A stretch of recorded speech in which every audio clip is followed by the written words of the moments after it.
scene, and he's fucking hilarious. I really hope you enjoy. Adam Burke, everybody. Adam!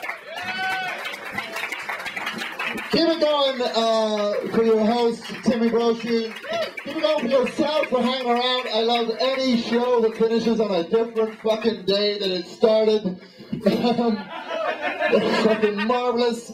Let's have a round of applause for all the comedians you've seen tonight. You saw Dan Polidorus, you saw Chris Palladino, you saw James Fritz, you saw Chris Palladino. Yes, I said his fucking name twice, but it's the end of the night. I'm pandering like a motherfucker.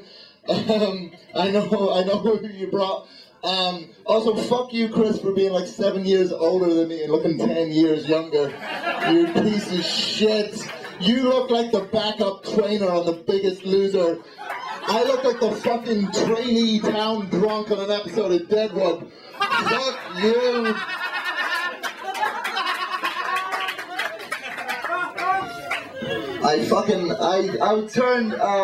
I turned 34 this year, and it's like such a shitty birthday. This is such a lame birthday. It doesn't mean anything. The only thing 34 signifies is I realize it's a good thing that Jesus didn't live an extra year. Because if I have anything to go by, if Jesus made it to 34, he'd just be in terrible debt. He has to go back to the moneylenders. Like, sorry about that whole throwing you out of the temple thing, but I can't make my rent. You might notice this, Chris. As you go older, like I have a lot of female friends now. Let's call them women. And a lot of them dye their hair. And I asked someone why, and she was like, to get out the grey. And I said, well, you know what, men can go grey whatever age, and apparently they look distinguished. I said, you should just leave it and see what it looks like. Just try it out. And a week after I said that, I saw a woman who had the full mane of silvery grey. And I have to say, she looked like she was baking Dutch children in the oven of her candy house. I said, you were amazing in the opening scene of Ghostbusters.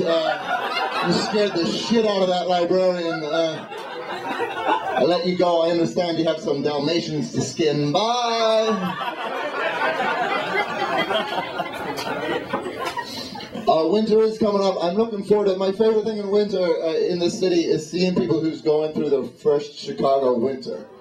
Because they always treat you, like they always come up to you like you have an abusive boyfriend. Because they're like, why are you still with him? You're like, well, he's not always like this. You should see him in summer. There's free music and air and water. And the other great thing about this season, the winter, is the fucking swearing that happens it's just so entertaining. Like, winter in Chicago, it doesn't matter if you're a priest, a nun, or a Buddhist monk. Everyone's just walking around like, shit balls, motherfucker! Like, good afternoon, father. Fuck you, my child.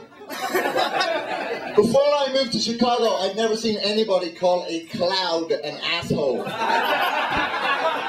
This one guy was just like, screw you, you diaphanous prick! I said, I'm sorry, are you throwing rocks at the sky?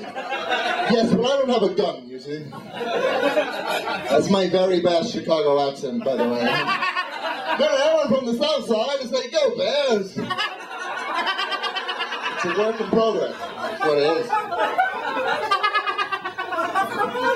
I tried getting into American football. I tried to get into it, but like I just don't get certain things about like I don't get all the needless celebration that goes on the field. Like if a defensive tackle tackles someone defensively, he throws a little parade for himself. I think you just fulfilled the minimum requirements of your job title. I've never had a pizza delivery boy go, there's your 12-inch margarita, and there's your change, and yeah, boy, that's how we do!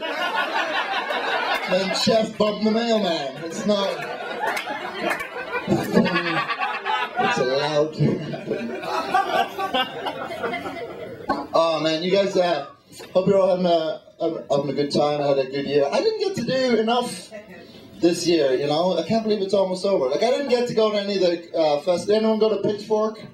Anyone? No? Does anyone know that? You don't know what Pitchfork is? It's this music festival. It's basically, 8,000 people standing in a field all calling each other a hipster. This motherfucking hipster over here. I'm sorry, I can't see him past your giant back tattoo of Jesus Christ and the Madonna as the Mario Brothers. I'm sorry, where is hipsterism? It's like herpes. Apparently it's fucking rampant, but no one admits to having it. It's just... And the word hipster is an anagram of it's herp, so I've proved my point through wordplay.